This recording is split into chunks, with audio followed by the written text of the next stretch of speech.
하나님 말씀 보시겠습니다. 하나님 말씀은 사도행전 1장 하반절부터 3절까지 보시겠습니다. 신약성경 제 성경으로는 200장입니다. 200페이지입니다. 신약성경 200페이지 사도행전 8장 1절 하반절부터 3절까지 말씀 찾으셨으면 제가 봉독하겠습니다.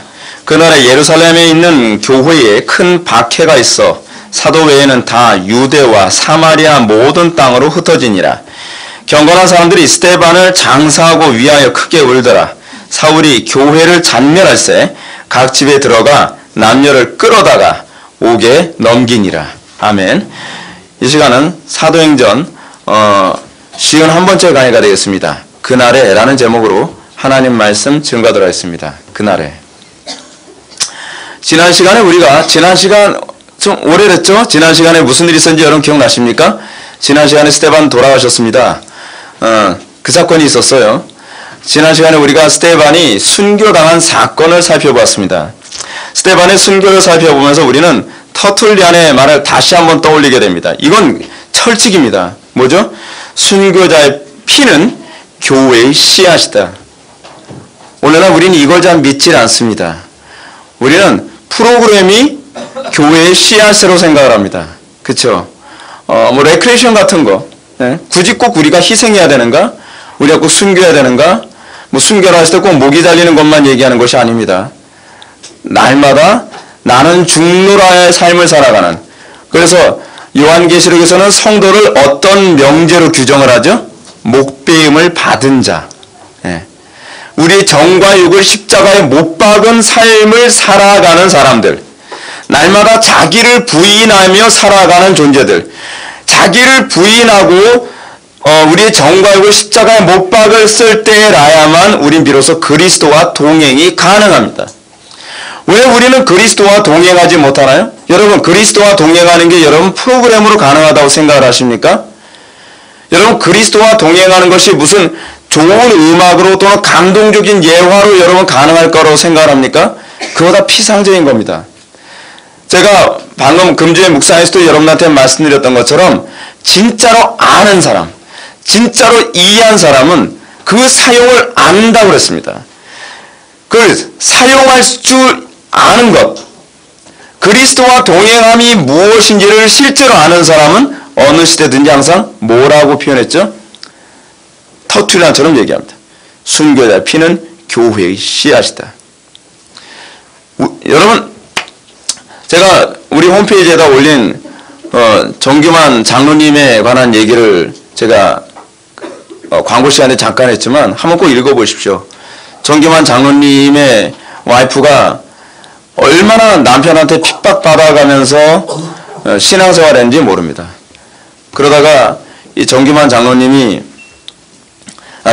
그 와이프가 김익도 목사님 오셔서 집회를 한다고 하니까 거기 갔다가 너무 은혜를 받고서 들어왔더니 은혜 받고 들어오면 남편이 얼굴을 막 은혜 받아서 막 그런 게 아니죠.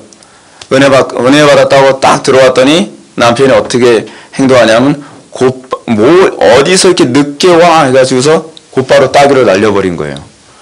근데 따귀를 딱 맞자마자 그 부인이 이런 얘기 했답니다. 여보, 나 때문에 서운했나 보군요. 그럼 반대쪽 뺨도 때려주세요. 그랬다는 거예요. 그러니까 이 정기만 장로님이 이상한 거예요. 평소하고 너무 다르니까. 너 왜 그래? 무슨 일 있었어? 나 이번에 집회 갔다가 은혜 받았는데 당신도 한번 갔으면 좋겠어요. 한 번만 같이 좀 갔으면 좋겠어요. 갔다가 변화된 거예요. 여러분, 순교자의 피가 한 남편을 변화시키는 겁니다. 우리는 한 사람의 의심이 쉽게 일어난다고 생각을 하죠. 말만 구수하게 잘하면, 말만 부드럽게 잘하면, 기분만 조금 맞춰주면 그 사람이 예수 믿을 거라고 생각을 하죠. 여러분 어떻습니까? 여러분은 이런 생각 때문에 여러분 강단에서 사람들이 예수를 믿게 해주려면 어떤 설교를 해야 된다 그러죠? 마음 만져주는 설교, 그리고 분위기 맞춰주는 설교, 위로해주는 설교, 그리고 유머러스한 그런 설교, 젠틀한 설교. 여러분, 거짓말입니다. 성경적인 얘기가 아닙니다. 한 사람의 예심은 순교자의 피를 통해서 한 사람씩 한 사람씩 매우 더디고 그 매우 비실용적인 방법으로 하나님께서는 한 사람씩 그들을 주께로 인도하는 것입니다. 교회는 단순히 지적 논리에 의하여 그 지식에 대한 추종으로 생겨난 모임이 아닙니다. 들어보니까 타당성이 있어. 좋은 얘기 같아. 여러분, 그것 때문에 우리 교회로 왔다고 한다면 여러분들은 번지수를 잘못 찾은 겁니다. 제가 논리를 사용하지만 저에게서 논리는 수단일 뿐이지 이것이 여러분들이 우리 교회에 오게 된 목적이 돼서는 안 됩니다. 사도행전에서 전도를 논쟁이라는 말로도 사용합니다. 사도행전에서 전도를 설득이라는 의미로도 사용합니다. 사도행전에서 이게 헬라어 단어로 그렇다는 얘기예요. 그리고 사도행전에서 전도라는 말이 teaching, 즉 가르치는 것이라는, 또는 preaching, 설명하는 것 또는 설교하는 것이라고도 얘기해주고 있습니다. 그런 차원에서 이걸 수단으로 사용하는 것뿐이지 여러분들이 논리적으로 또는 지식적으로 마음에 들어서 우리 교회 와봐야 여러분의 건질 게 하나도 없습니다. 여러분들이 궁극적으로 건져야 되는 것은 지식이 아니라 바로 그리스도여야만 합니다. 그 그리스도 때문에 여러분들의 정과 욕을 십자가에 못 박는 것이어야 된다는 것이죠. 그렇습니다. 교회는 그런 지식이 좋아서 온 사람들의 모임이 아닙니다. 교회는 말 그대로 그리스도가 좋아서 진리 때문에 교회를 오는 것이어야만 합니다. 그것이 바로 교회라고 하는 구원받은 성도들의 모임입니다. 교회는 그리스도의 피로 시작해서 성도들의 순교로 세워져 가는 그리스도의 몸입니다. 성도들의 순교의 삶이 연차적으로 연결되어지지 않으면 그리스도인으로서의 맥락 또는 교회의 영광의 맥락은 거기서 끊어져 버리고 맙니다. 어느 시대든지 교회의 부흥과 영광은 성도들이 자발적으로 자기를 희생하고 헌신하는 것을 통하여 교회가 순차적으로 세워져 가는 것입니다. 우리가 흔히 생각하는 것처럼 가벼운 마음으로 부담 없이 취미생활처럼 생각하여 모임과 탈퇴가 가벼운 그런 취향의 모임이 아닙니다. 교회는 취향의 모임이 아니에요. 여긴 목사님 저는요 죄송한데 이 교회는 내 스타일이 아닌 것 같아요.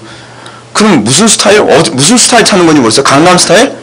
이게 착각을 하고 있는 거죠. 교회가 뭔지를 모르는 거예요. 교회는 애시당초부터 여러분들 취향에 관심이 없습니다. 교회는 우리가 그리스도께 맞추는 것에서 시작하는 것이지 목회자가 강단의 설교나 교회 프로그램이나 그렇지 않은 예배 분위기를 사람들의 취향에 맞추는 그런 이상한 인본주의적인 모임이 아니라는 것입니다. 교회는 자신의 존재에 대한 근원의 문제로부터 시작해서 아주 본질적인 것에 대한 고민, 그리고 인생의 전 영역에 대한 아주 진지한 고민과 철저한 자기 자신의 어떤 이 부인의 과정을 거쳐가면서 힘들게 이 그리스도의 몸으로 접붙임 바 되어져 가는 그런 사람들의 모임이 바로 교회입니다. 그래서 교회는요 굉장히 진지합니다. 교회는 자기 자신이 이 예수를 믿는 데 있어서 틀림없이 자기를 부인하고 그리고 비용 계산을 하고서 예수를 믿게 되는 것입니다. 제가 왜 여러분들 우리 교회 등록하는 걸 굉장히 좀 힘들게 하려고 애를 쓰는지 아십니까? 요즘 한국 사람들 생각 잘 안 하거든요. 고민 잘 안 하거든요. 좀 심각하게 고민하면서 교회에 등록하라는 거예요. 진지하게 고민해 보면서 내가 정말 이렇게 신앙생활을 할 것인가? 내가 이렇게 예수 믿을 것인가? 하고 고민하고 들어오라는 거예요. 많은 사람들이 제가 이렇게 목회를 한다 그러면 이런 얘기를 꼭 덧붙입니다. 그러면 교회가 어떻게 성장하겠냐는 거예요. 아니 성장이 목적이 아니잖아요. 지금 본질을 지금 잘못 알고 있는 거예요. 하나님의 영광이 목적이잖아요. 그러면 또 저에게 이렇게 반박을 합니다. 목사님 그래야 성장해야 그래야 이 하나님 영광 나타나는 건 아닙니까? 그렇지 않아요. 성경적인 논리가 아니에요. 그 논리가 세속적으로는 맞는 논리예요. 그걸 우리는 뭐라 하죠? 인본주의라 그래요. 근데 성경적인 논리는 그 논리를 부정을 해요. 성경적인 논리는요, 하나님의 영광이 나타나면 그 빛을 보고 죄인들이 돌아오게 되어 있다는 거예요. 교회는 본질을 추구하는 가운데에 나머지가 따라서 오는 쪽을 추구해야지, 우리는 수단이 목적이 돼서 본질이 알아서 따라올 거라고 생각하는 이상한 사고방식에 빠져있죠. 그것을 뭐라고 얘기했죠? 그 아리스토텔레스주의라고 그랬죠. 항상 성경에서 조금이라도 벗어나면 다 철학으로 가버릴 수밖에 없어요. 그래서 제가 여러분들이 정말 듣기 싫은 소리를 하면서도 여러분들에게 이런 얘기를 할 수밖에 없는 이유가 뭐냐면, 여러분들이 그리스도에게 모든 것을 올인하지 않는다면 여러분들이 우리 교회에 붙어있게 하는 것이 아무 의미가 없다는 것을 알기 때문에 그렇습니다. 여러분들 어떤지 모르죠. 저는 설교하고 나면 무지 괴로워합니다. 내 설교 한 방으로 또 누구 또 떨어져 나갈 준비하고 있을지 모르겠구나. 이 설교 한 방으로 누군가 또 굉장히 또 힘들어할 수도 있겠구나. 근데 어쩔 수 없어요. 고민하지 않는 기독교는 없어요. 고민하지 않고 신앙생활하는 것이 오늘날 기독교인 것처럼 얘기하는 것은 다 사기입니다. 다른 예수, 다른 영이에요. 여러분들은 심각하게 고민해야만 합니다. 어느 정도로요? 둘 중에 하나여야 돼요. 머리가 빠지든지 머리가 휘어지든지 그 정도의 고민은 해야 돼요. 죽을 것 같을 정도로 고민을 해야 돼요. 여러분 그렇게 고민하면서 여러분 예수 믿으십니까? 우리 이렇게 생각하죠. 목사님 어떤 사람은 별 고민 안 하면서도 그만 예수 믿는 것 같은데요. 여러분 그 사람이 과연 끝까지 신앙생활 잘할 수 있을지는 좀 더 두고 봐야만 하는 문제입니다. 여러분 신앙의 우리의 모든 선배들을 보십시오. 단편인 케이스로 여러분 번영 같은 사람이 그 십자가를 통과하는 데 있어서 여러분 쉽게 통과합니까? 엄청나게 고뇌하죠. 근데 그렇게 고뇌하면서 십자가를 접한 사람이 제일 안전해요. 여러분들은 어떨지 모르지만 저는 우리 애들에 대해서도 이런 생각을 합니다. 너희들도 한번 큰 진통을 겪으면서 예수를 믿어야 되겠구나 라고 하는 걸 생각하면 저도 굉장히 힘들어요. 마음이. 근데 저는요 우리 아이들이 쉽게 예수 믿는 척하는 아이들이 되지 않기를 바라요. 자기 영혼의 문제에 대해서 심각하게 고민하고 고뇌하는 가운데에 그러면서 예수 믿게 될 때에 그나마 안심하게 될 거라고 저는 생각을 해요. 그게 최근에 제가 했던 고민이었습니다. 고민하지 않고 기분 좋게 막 붕붕붕 뛰어가지고 그렇게 예수 믿게 할 수 있는 방법은 성경에 존재하지가 않습니다. 여러분은 정말 얼마나 많은 사람들이 그런 식으로 예수를 믿고 자기가 은혜 받았다라고 생각을 해가지고 그런 사람들 중에서 목사가 된 사람들이 태반이에요. 그런 사람들 중에서 목회자가 되어가지고 얼마나 많은 영혼들을 완전히 도매급으로 지옥을 보내고 있는지 몰라요. 왜냐하면 자기도 아무 생각 없이 은혜 받았거든요. 그러니까 아무 생각 없어도 은혜 받을 수 있다고 생각하는 거예요. 딩가딩가 해가면서요. 머리에 물들여가면서 그리고 유행어 써가면서 고지식하게 꼭 그럴 필요가 있겠는가? 난 그렇게 하지도 않아도 은혜 받았는데 근데 그 은혜가 가짜일 가능성이 많거든요. 진짜 은혜 받았으면요 절대로 그런 방법을 안 써요. 하나님을 안다면 그렇게 살 수 없거든요. 그러다 보니까 많은 교인들이 혼란스러운 거죠. 많은 교인들이요. 저는 여러분들이 좀 이랬으면 좋겠습니다. 신앙생활을 하더라도요. FM으로 정석으로 여러분들이 신앙생활하는 쪽을 좀 추구할 수 있었으면 좋겠어요. 편법으로 여러분 그렇게 신앙생활하는 거 불안하지 않습니까? 하나님께서 우리 신앙 가짜라고 하면 어떻게 하실 거예요? 좋은 번에는 천례육장에서도 그런 사람들 있지 않습니까? 담 넘어왔어요. 별 고민하지 않고 별로 심각하게 몸부림치지도 않으면서 순례길을 걷게 됐다는 거예요. 너나 나나 뭐가 다를 게 있어? 별로 다를 것도 없는데 왜 너는 꼭 굳이 힘들게 신앙생활 해야 되니? 난 꼭 그렇게까지 할 필요는 없다고 생각을 해. 근데 여러분 번연이 뭐라고 얘기합니까? 크리스천의 입을 통하여서요. 그것은 담 넘어온 거라고 얘기하죠. 그건 정상적인 신앙생활이 아니라는 것입니다. 하나님이라고 하시는 분의 속성 자체가 진리의 속성을 가지고 있기 때문에 정확한 과정이 없이 건너뛰는 과정이 없으면 다른 답이 나오게 되어 있어요. 수학이라는 것이 가지고 있는 특징 그거 아닙니까? 저는 여러분들 우리 교회 들어오시면서 심각하게 고민해가면서 예수님을 영접할 수 있었으면 좋겠습니다. 무슨 영접 기도 같은 거 하면서 아무 생각 없이 이거 했으니까 나 구원받는다? 여러분 그거 속지 마세요. 그거 다 사기예요. 사기. 언젠가 우리 형님이 그 며칠 전에 저한테 전화를 했습니다. 그래서 저희 형님이 이런 얘기예요. 야, 그 영접 기도 정말 그것 때문에 미치겠다라고 얘기해요. 왜요 형님? 그랬더니 아니 영접 기도하고 나니까 더 이상 그리스도를 추구하지 않는다는 거예요. 아니 내가 구원받았는데 나 영접 기도에서 구원받았는데 내가 왜 그리스도를 내가 추구해야 되냐는 거예요. 그렇게까지 내가 예수를 믿어야 될 필요성이 뭐가 있냐는 거예요. 그러니까 우리 형이 하는 얘기가 영접 기도만큼 그리스도께로 다가가는데 막는 심각한 장애물이 없는 것 같다는 거예요. 왜요? 그게 바로 면죄부기 때문에 그런 거거든요. 면죄부. 쉽게 예수 믿는 법, 고민하지 않고 예수 믿는 법, 대가 치르지 않고 비용 계산하지 않고 예수 믿는 법을 이 면죄부보다도 헐값에 사는데 제거하죠. 이건 공짜죠. 공짜. 면죄부는 돈이라도 받았지. 이거는 영접 기도는 돈도 안 받아요. 그리고 말 한마디만 딱 하고 나면 자기는 구원받았다라고 얘기하는 거예요. 그래서 사람들을 도매급으로 지옥으로 가게 만들죠. 더 이상 생각하지 않게 만들죠. 더 이상 고민하지 않게 만들죠. 그리고 많은 사람들이 그것에 호응하고 그리고 그 방법을 사용했던 교회들은 호황을 누리죠. 하나님 앞에 좀 가봐야 될 문제라고 생각을 합니다. 자, 특히 우리가 지난 강의에서 선포된 말씀처럼 사울이라고 하는 한 사람의 회심이 여러분 쉽게 이루어진 것이 아니라는 걸 알 수 있습니다. 이거는 저만의 주장이 아니라 많은 주석가들이나 많은 그 경건했던 사람들이 동일하게 하는 얘기가 바울 한 사람의 회심을 위해서 하나님께서는 스데반의 목숨을 거두어 가셨다라고 봅니다. 여러분 한 사람의 회심은요 해산의 수고가 반드시 동반됩니다. 한 사람의 회심이 쉽게 일어난다고 생각하지 마십시오. 여러분은 강단에서 설교를 통해 우리 교회에서 회심이 이게 간헐적으로 일어나는 일을 보면서 설교가 좋기 때문에 일어난다고 생각한다면 여러분들은 표면적인 것만 보신 것이고 진단을 잘못하신 겁니다. 사람의 회심은요 좋은 설교로 일어나지 않습니다. 사람의 회심은 설교자의 이 해산의 수고를 하는 이 기도와 그리고 그렇게 설교를 준비하는 이 과정을 사용하셔서 하나님께서 회심을 사용하시는 겁니다. 오늘날 우리는 너무 쉽게 회심을 얘기하죠.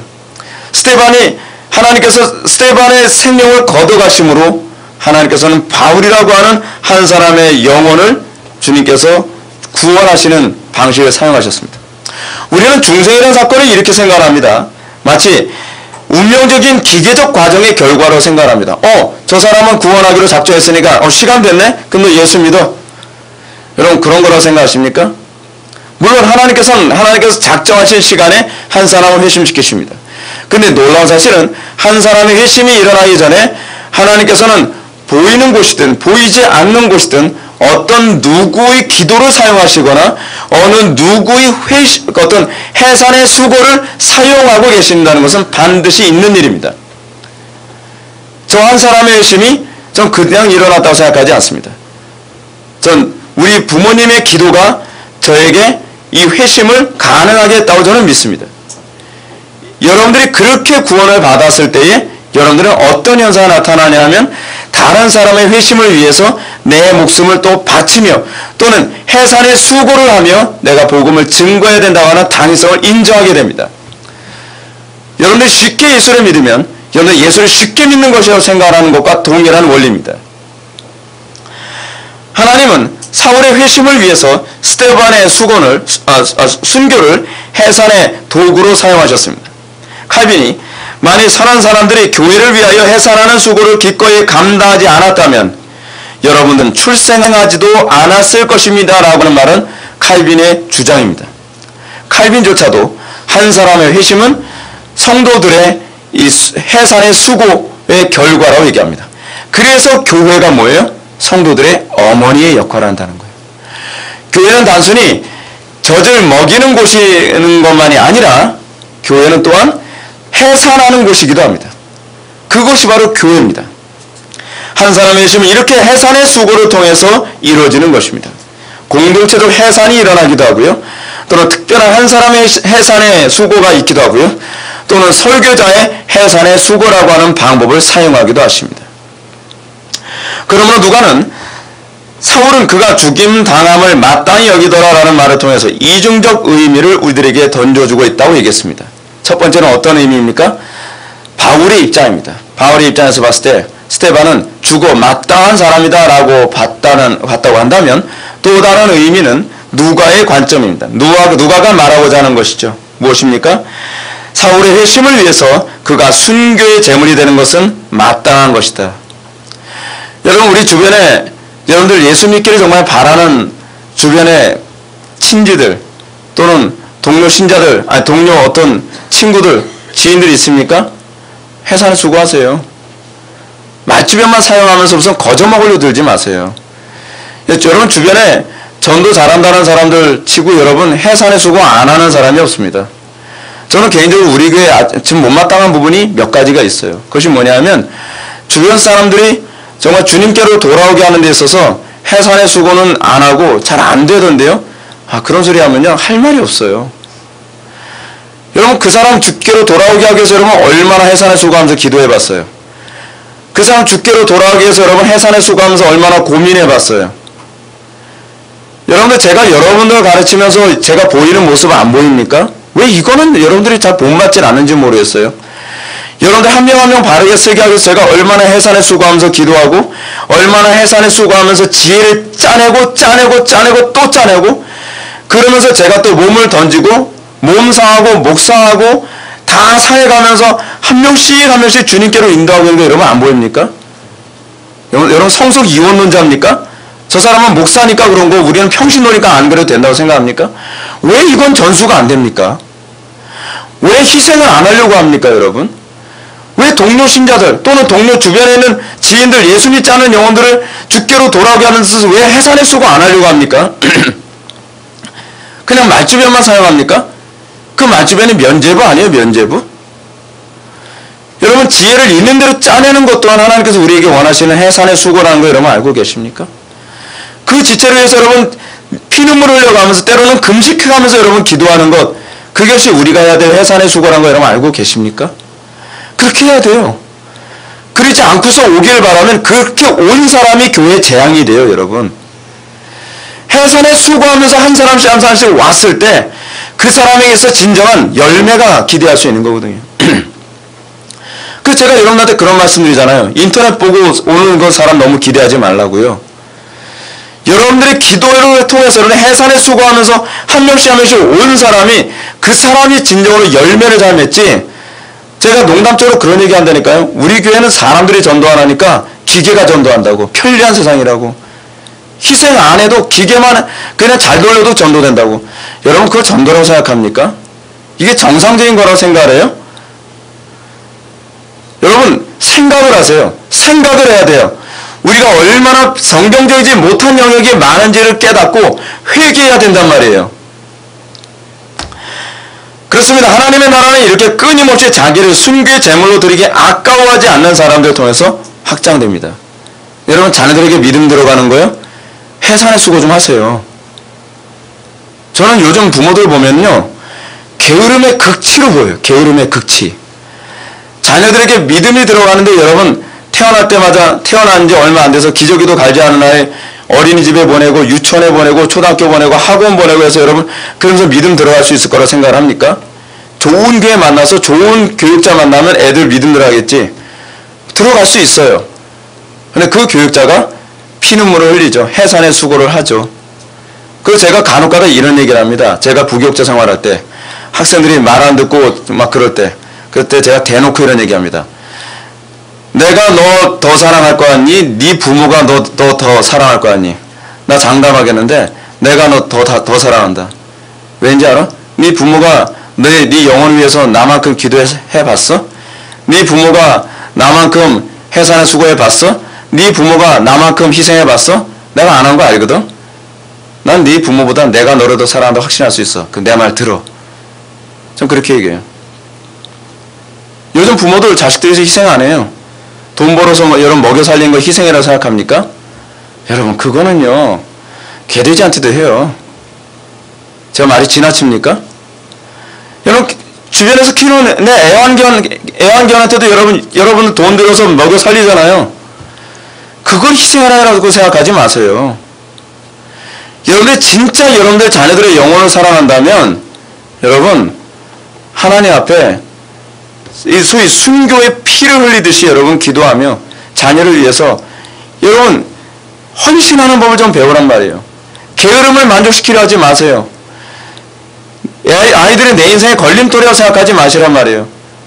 나중에 여러분들 나이 되면 여러분들의 자녀들이 늙은 우리 부모가 내 인생의 걸림돌이란 소리 나오면 여러분 어떻게 할 겁니까? 그렇잖아요? 우리는 우리 자녀들에게부터도 이 십자가의 피와 땀으로 자녀들을 양육하는 법을 너무 모르죠. 편하게만 양육하려고 하죠. 쉽게만 양육하려고 하죠. 잔소리만 할 줄 알았지 아이들을 좀 더 정확하게 가르치기 위해서 지혜를 짜내는 수고와 기도를 통해서 하나님의 은혜를 구하는 수고는 안 하죠. 그러니까 우리는 믿음의 전수가 끊어져 버리고 말았어요. 가정에서부터. 믿음은 어떻게 이루어져요? 좋은 교회를 만난다고 일어나지 않아요. 부모의 피와 땀, 소위 해산의 수고를 통해서 가정에 소위 믿음의 전수가 이루어진다는 사실입니다. 만약 기독교가 자기 희생과 헌신에 인색하게 된다면 기독교는 생명력을 상실하게 되고요. 소위 구원받은 자의 수도 현저하게 줄어들게 될 것입니다. 구원은 사람들에게 기분 좋게 단순히 영적 기도나 하고 감정적인 예화로 사람들을 마음을 부드럽게 만들어줬다고 해서 그렇게 회심이 일어나지 않습니다. 회심은 죽는 행위입니다. 죽는 일이 선행되고 그리고 새롭게 탄생하는 일이 생기는 겁니다. 그 과정을 위해서 해산의 수고가 일어나게 되는 것이죠. 해산의 수고는 여러분 수고라고 표현하는데요. 해산의 수고는 목숨을 담보 잡힌 수고입니다. 그래서 스데반은 목숨을 담보 잡혔기 때문에 해산을 하면서 죽은 것이고 어떤 사람은 해산하다가 몸만 상하고 건진 거예요. 제가 목회를 하면서 제가 가지고 있는 딜레마가 뭔지 아십니까? 이렇게 몸이 상해가면서 목회를 해야 되는 게 옳은가? 라고 제가 고민합니다. 근데 이게 옳은 거더라고요. 여러분들 자식 낳아본 엄마들 있죠? 여러분 자식 낳고 나서 몸이 더 건강해집니까? 자식 딱 낳고 났더니 예전보다 더 튼튼해져요? 아니, 자식들은요, 부모 살과 이 뼈, 칼슘이 뭐고 싸그리 다 먹고서 태어나는 게 아니거든요. 그리고 애를 크게 키울 때 여러분 부모의 젖이 뭐라 했죠? 엄마 피예요. 엄마 피가 이게 모유가 돼서 애들한테 먹이는 거라면 애들 피 먹고 크는 놈들이에요. 이 드라큘라 같은 놈들이란 말이에요. 예. 우리는 자녀들을 그렇게 키우는 거예요. 그래서 몸이 상하는 거죠. 상하는 거예요. 근데 그게 저는 목회라는 걸 알았어요. 목회라는 게 상하는 거구나. 죽어가는 거구나. 내 생명을 줘가면서 내 생명의 등불을 꺼가면서 생명 주는 것이 이것이 목회구나. 자녀들에게 여러분 생명 주기 원합니까? 희생하십시오. 땀과 피를 흘리는 법을 배워야 합니다. 이걸 잊어버리고 나니까 이 스피릿을 잃어버리고 나니까 기독교가 이기적인 동물들의 모임처럼 돼버리고 만 거예요. 이제 우리는 스데반의 순교 직후의 사건을 한번 살펴보도록 하겠습니다. 오늘 1절 하반부 한번 읽어보겠습니다. 그날에 예루살렘에 있는 교회에 큰 박해가 있어 사도 외에는 다 유대와 사마리아 모든 땅으로 흩어지니라. 본절은 그날이라는 말로 시작을 합니다. 그날, the day. 히브리어로 요음이라고 하는 단어인데, 여러분 이 날이라고 하는 의미가 우리는 어떤 쉽게 사용하는 용어지만 사실 구약과 신약에서 이 요음이라는 단어는요 굉장히 무게 있는 단어입니다. 굉장히 신적인 단어예요. 그래서 항상 요음했을 때 요음은 하나님의 때, 소위 카이로스적 관점을 가지고 있는 것이 바로 이 요음, 날이에요. 날이라는 의미예요. 여호와의 날, 그렇죠? 심판의 날, 구원의 날, 이 날이라는 의미가 구약에서 굉장히 신적인 의미로 사용되고요. 신약에서도 그 개념은 동일하게 전수되어집니다. 그래서 이 날은 하나님의 놀라운 섭리와 관련된 의미를 가지고 있습니다. 구약과 신약에서 날은 항상 하나님의 신적 섭리가 나타나는 어떤 시점입니다. 그 날은 스데반에게 있어서는, 또는 우리가 그냥 우리 안목으로 봤을 때는 그 날이 무슨 날이죠? 스데반이 죽는 날이죠. 스데반이 순교당한 날이죠. 그건 표면적인 날입니다. 그리고 많은 사람들이 박해당하는 날입니다. 이건 표면적인 모습입니다. 어떻게 보면 그 날은 어떤 날이죠? 악이 승리한 날이죠. 그렇죠?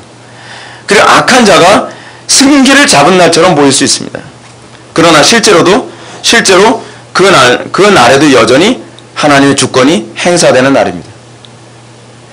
우리는 그 날에 대한 이중적인 관점을 잘 볼 수 있어야만 합니다. 세상 사람들이 볼 수 있는 그 날은 악이 승리하는 날이고 불법이 왕성한 날이고 교회가 박해당하는 날이라고 보일 수 있습니다. 때로는 우리가 괴로움 당하는 날이라고 보일 수도 있습니다. 근데 아십니까? 그 날 중에서도 하나님께서 여전히 그 날도 하나님의 통제와 하나님의 주권과 하나님의 뜻이 정확하게 진행되어지고 있는 날이라는 걸 알고 계십니까? 이것이 불신자들과 신자들이 나를 보는 관점의 차이입니다. 사랑하는 성도 여러분, 우리는 이 사실을 반드시 기억해야만 합니다. 이것을 기억해야 우리는 실족하지 않습니다. 왜냐하면 우리가 외형적으로 본다면 우리 삶 속은 항상 어떻죠? 악이 이기고 선이 패배하는 것과 같은 삶의 연속 아닙니까? 우리의 삶을 보십시오. 우리의 삶이 여러분 뭐 하나님이 살아계신다면 어떻게 이런 일이 벌어질 수 있습니까? 하나님이 살아계신다고 하면서 우리에게서 일어나는 일들은 마치 하나님이 살아계시지 않는 것 같고 모든 것이 질서가 다 무너지는 것 같고 그리고 예수를 믿는다는 사람들이 손해보고 고통당하고 박해당하고 그것이 우리가 보고 있는 현실의 날 아닙니까? 하나님은 과연 살아계시나요? 여러분 하나님이 살아계시다는 건 뭐로 입증할 수 있나요? 이것이 바로 불신자들의 안목입니다. 신자는 현상을 보는 사람들이 아닙니다. 신자는 현상의 이면에서도 여전히 차근차근히 하나님의 계획과 뜻대로 작정대로 모든 것을 이루어 가시는 하나님의 주권을 보며 그 가운데서 우리는 감사하고 기뻐할 수 있는 존재들입니다. 그래서 이것을 볼 수 있었던 사도 바울은 우리에게 범사에 감사하라, 항상 기뻐하라 라고 얘기하고 있습니다. 이것은 감정적인 호소가 아닙니다. 우리가 감사할 수 있기 때문에 감사하라는 얘기가 아니고 기뻐할 수 있기 때문에 기뻐하라라는 얘기는 아닙니다. 하나님의 주권을 바라보는 믿음의 눈으로 감사하고 기뻐해야 될 당위성을 얘기하고 있는 것입니다. 그러면 이 믿음이 어떻게 감사와 소망을 가져다 준다는 것입니까? 이런 믿음을 갖고 있다고 해서 여러분 억울한 스테반이 다시 살아납니까? 억울한 스테반의 이 억울함이 해소되기라도 하는 겁니까? 아니잖아요. 이 믿음 갖고 있다고 해서 달라질 게 뭐가 있어요? 근데 왜 우리는 이것 때문에 기뻐하고 감사하며 소망을 가져야 된다고 하는 것이죠? 이에 대한 누가의 대답은 이렇습니다. 그날에 예루살렘에 있는 교회에 큰 박해가 있어 사도 외에는 다 유대와 사마리아 모든 땅으로 흩어지니라. 물론 이 말씀은 아무런 죄가 없는 스테반이 순교한 것도 억울하고 원통한데 이것 때문에 같은 기독교인들까지 다 박해당했다는 내용을 지금 수록하고 있는 것입니다. 그러나 이것은 복음이 온 세상에 확산되도록 의도하신 하나님의 놀라운 섭리가 내포됐다는 것이 이제 4절에 선명하게 나타납니다. 그 날은 어떤 날이죠? 하나님의 복음이 더 확산되는 날입니다. 그 날은 표면적으로는 어떤 날이죠? 박해의 날이고 그리고 교회가 흩어지는 날입니다. 그러나 그 박해의 그날은 사실은 교회가 마치 요원의 불처럼 복음이 확산되는 도화선의 날이었던 것입니다. 그래서 우리는 박해받은 사람들이 모든 기독교인이 아니었다는 것을 참고 삼아 잠깐 좀 말씀드리겠습니다. 우리는 여기 이 본문만 보게 되면 마치 모든 기독교인들이 다 박해를 당해가지고 다 흩어지고 도망간 것처럼 우리는 이해될 수 있죠. F.F. 브루스는 이 부분에 관해서 이렇게 얘기합니다. 이 공격의 주된 표적이 된 대상은 예루살렘 교회에서 헬라파였다라고 결론을 내릴 수 있다. 또한 예루살렘을 떠나야 했던 사람들은 대부분 그들이었다. 그래서 헬라파 기독교인들만 박해를 받은 겁니다. 왜냐하면 스테반이 헬라파 기독교인이었기 때문입니다. 히브리파 기독교인들은 거기서 박해의 대상이 되지 않았습니다. 그래서 본문을 보게 되면 12 사도들은 도망가지 않았다. 그곳에 머물렀다 라고 얘기한 이유가 바로 거기에 있습니다. 그래서 사도 외에는 이라는 말이 본문에 이 사실을 입증해주고 있죠. 그렇다면 다시 바로 전에 제가 여러분들에게 던졌던 질문에 대해서 다시 한번 얘기합시다. 우리는 이 억울한 순교와 박해 가운데서 감사와 소망을 품어야 되는 이유가 어디 있죠? 그것은 복음이 온 세상에 확산되도록 하기 위해서 교회를 흩으셨다는 것입니다. 표면적으로 본다면 교회, 즉 헬라파 유대 기독교인들은 큰 박해로 말미암아 안정된 삶을 잃게 되었습니다. 왜 헬라파 쪽에 주로 이런 박해 왔을까요? 헬라어를 사용하기 때문이에요. 그쵸? 헬라어를 능통하게 사용하는 사람들이기 때문에 헬라어 문화권의 복음 증거하기는 이 사람들만큼 좋은 사람들이 없죠. 그래서 헬라어 문화권에 이 사람들이 확산되어야 되기 때문에 요원의 불길처럼 하나님께서 섭리적으로 역사하신 것입니다. 교회는 신앙의 자유를 위해 사방으로 흩어질 수밖에 없었습니다.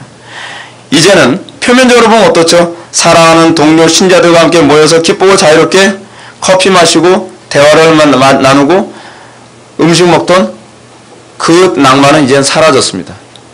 여러분 어떻습니까? 우리가 인간적으로 보기엔 너무 슬프지 않습니까? 내가 사랑하던 사람, 나하고 항상 같이 만나서 커피 마시고 대화를 나누던 사람이 박해 때문에 전국적으로 또는 전 세계적으로 다 흩어졌다고 생각합시다. 우리 교회 성도들이 다 영어를 사용했다면 큰일 날 뻔했어요. 어떤 면에서. 예. 영어권으로 다 흩어지게 만들 수도 있으니까. 하나님께서 우리를 너무 좋아하지 마세요, 여러분. 그것도 아니에요. 여러분, 하나님께서 우리에게 현실적으로 사용하는 표면적인 부분만을 보게 되면 어떻죠? 슬프죠. 이거는 악이 승리하는 것 같죠. 그러나 하나님께서는 그 나를 통해서 놀라운 일을 일으키고 있는 것이죠. 여러분 잘 보십시오. 제가 방금 말씀드렸던 것처럼 그들의 흩어짐이 바로 사도행전 1장 8절에 예수님의 명령이 성취입니다. 사도행전 1장 8절을 보면 예루살렘과 온 유대와 사마리아와 땅끝까지 이르러 내 증인이 되리라 하시니라. 근데 이 부분에 대한 성취라는 것을 누가는 보여주기 위해서 오늘 본문 1절에서 그 얘기를 동일하게 얘기하고 있습니다. 어떻게요? 유대와 사마리아와 모든 땅으로 흩어지니라. 그죠? 그들이 현실적인 편안함에 안주하는 것 같으니까 하나님께서는 강압적으로 핍박이라는 방법을 통해 사도행전 1장 8절에서 말씀하셨던 지상명령 사마리아와 온 유대와 땅끝까지 이르러 내 증인이 되리라 라고 하는 것을 하나님께서 성취해 놓고 계시는 것이죠. 물론 표면적으로 사도 바울은 교회를 잔멸하게 그 일을 했지만 하나님께서는 그 악한 자들의 행위까지도 협력하여 선을 이루시는 놀라운 그 사건을 볼 수 있습니다. 그러므로 스데반의 죽음과 교회의 박해는 두 가지 일을 통한 일을 이루시기 위한 하나님의 섭리적인 행위였습니다. 하나는 뭐죠? 사도 바울의 회심. 또 하나는 뭐죠? 헬라파 유대인들이 소위 헬라 문화권으로 확산되어 복음을 전파하도록 만들기 위한 하나님의 섭리적 행위였습니다. 여기서 우리가 생각해야 될 부분이 있죠. 그것은 만일 예루살렘 교회가 이런 박해를 당하지 않았다면 그들이 굳이 평안함과 안정과 안락함을 포기하면서 주님의 지상명령을 수행하려 들지 않으려 했을 것이라는 사실입니다. 하나님께서는 당신의 모든 일을 협력하여 선을 이루시는 것입니다. 그렇기 때문에 우리는 감사해야만 합니다. 여러분들이 정말 하나님의 영광을 삶의 최고의 우선순위와 기쁨으로 여긴다고 한다면 감사할 수 있죠. 기뻐할 수 있죠. 그리고 소망을 가질 수 있죠. 하나님께서는 절대로 손해보지 않습니다. 우리는 여기서 한 가지 중요한 개념을 하나 발견해야 됩니다. 이거 정신 똑바로 차리고 들어야 논리적인 얘기를 잠깐 좀 하려고 합니다. 그것이 뭐냐 하면 세상에 악이 횡행하고 모든 것이 무질서하게 돌아가는 것 같지만 역사 전체는 항상 놀라울 정도로 질서정연하게 돌아간다는 사실입니다. 어떤 역사가는 세상이 돌고 도는 수레바퀴와 같다라고 얘기하고 있고 어떤 역사가는 역사의 진행이 기계처럼 정확하다라고 얘기합니다. 여러분 좀 웃기지 않습니까? 세상은 다 혼돈으로 돌아갑니다. 세상은 무질서합니다. 그래서 눈에 보이는 현상만 본다면 여러분 1차 세계대전이나 2차 세계대전이 일어나는 현상을 보고서 실존주의자들은 어떻게 평가했냐 하면 세상은 무질서하게 돌아간다라고 봤습니다. 근데 놀라운 게 뭔지 아십니까? 세상은 무질서하게 돌아가는 것 같은데 하나님께서는 역사를 질서정연한 원리로 정확하게 움직여가고 계신다는 사실입니다. 놀랍지 않습니까? 사단은 끊임없이 세상을 혼돈으로 만들려 하지만 하나님은 그 혼돈 때문에 질서가 무너지는 것이 아니라 혼돈 때문에 하나님의 역사가 더 빨리 진행하게 하신다는 사실입니다. 우리는 이런 전제를 세울 수 있죠. 첫 번째 명제, 세상은 혼란스럽게 돌아간다. 참이죠. 두 번째 명제, 그러나 세상은 질서정연하게 돌아간다. 참이죠. 그래서 세 번째 명제를 우리는 뭐라고 얘기할 수 있을까요?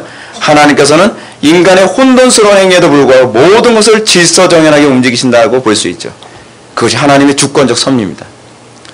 섭리라고 하는 단어 얘기하게 되면 항상 두 가지 단어를 떠올려야 된다 그랬죠. 하나는 보존과 통치입니다.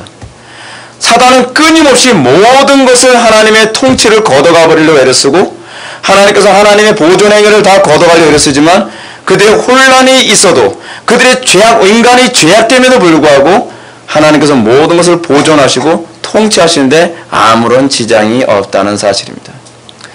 그래서 우리는 소망을 가질 수 있습니다. 그래서 우리는 기뻐할 수 있습니다. 세상이 트랜스젠더다 뭐다 온통 혼돈으로 하나님을 대적하려 하지만 하나님께서는 그것 앞에서도 눈 하나 깜짝하시지 않습니다. 하나님께서는 그럼에도 불구하고 모든 것을 질서정연하게 다 이끌어 가시고 하나님의 역사의 시간표대로 모든 것이 진행되게 하신다는 사실입니다. 그래서 우리는 오늘날 일어나는 눈에 보이는 현상, 맞지? 오늘날 우리가 일어나는 교회적 박해는 그날이죠. 우리에게는 박해의 날이고 고난의 날이고 혼돈의 날처럼 보일지 모르지만 이 날 가운데서도 하나님의 이 섭리, 보존과 통치하시는 하나님의 섭리는 정확하게 진행해 가고 있다는 것 때문에 우리는 감사하고 기뻐하며 우리는 소망을 가질 수 있다는 사실입니다.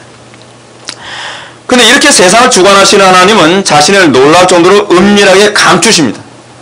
하나님의 은닉성이라는 속성이죠. 하나님은요, 하나님이란 분은 어떠냐 하면 믿음의 눈이 아니면 절대로 보이지 않습니다. 여러분이 동일한 예배 가운데 이 자리에 참석하지만 믿음의 눈이 있는 사람에게는 여호와 경외함이 여러분들이 느껴지겠지만 믿음의 눈이 없으면 하나님이 안 계신 것처럼 여겨질 것입니다. 믿음이 없는 사람에겐 하나님을 보여달라라고 얘기하겠지만 믿음이 있는 사람에게는 모든 만물이 하나님의 영광을 나타낸다라고 봅니다. 놀랍지 않습니까? 믿음이 있고 없고의 차이가 엄청나지 않습니까? 그래서 믿음은 뭐라고요? 바로 해석의 문제라는 거죠. 믿음은 하나님 중심적 해석이냐 그렇지 않으면 인간 중심의 해석이냐를 규정합니다. 그리고 여러분들이 어디에 믿음을 두냐에 따라서 여러분들이 보여지는 것은 다른 것이 보이게 되어 있습니다.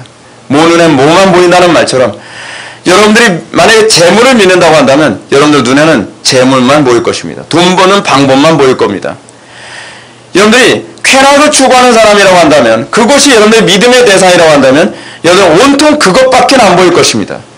그러나 여러분들이 하나님을 믿는 사람이라고 한다면 여러분 고난 가운데서도 온 세상을 주관하시는 분이 하나님, 무소부지한 하나님, 그리고 악인들의 그 악행 가운데서도 역사하시는 하나님의 놀라운 섭리와 능력을 보며 하나님을 찬양하고 그래서 우리는 소망을 가지며 기뻐할 수 있게 될 것입니다. 그것이 믿음입니다. 믿음이란 보이지 않는 하나님을 마치 보이는 것처럼 살아가게 만드는 원동력입니다. 믿음은 바라는 것들의 실상이요 보이지 못하는 것들은 증거니라고 하는 것은 바로 이것을 의미합니다.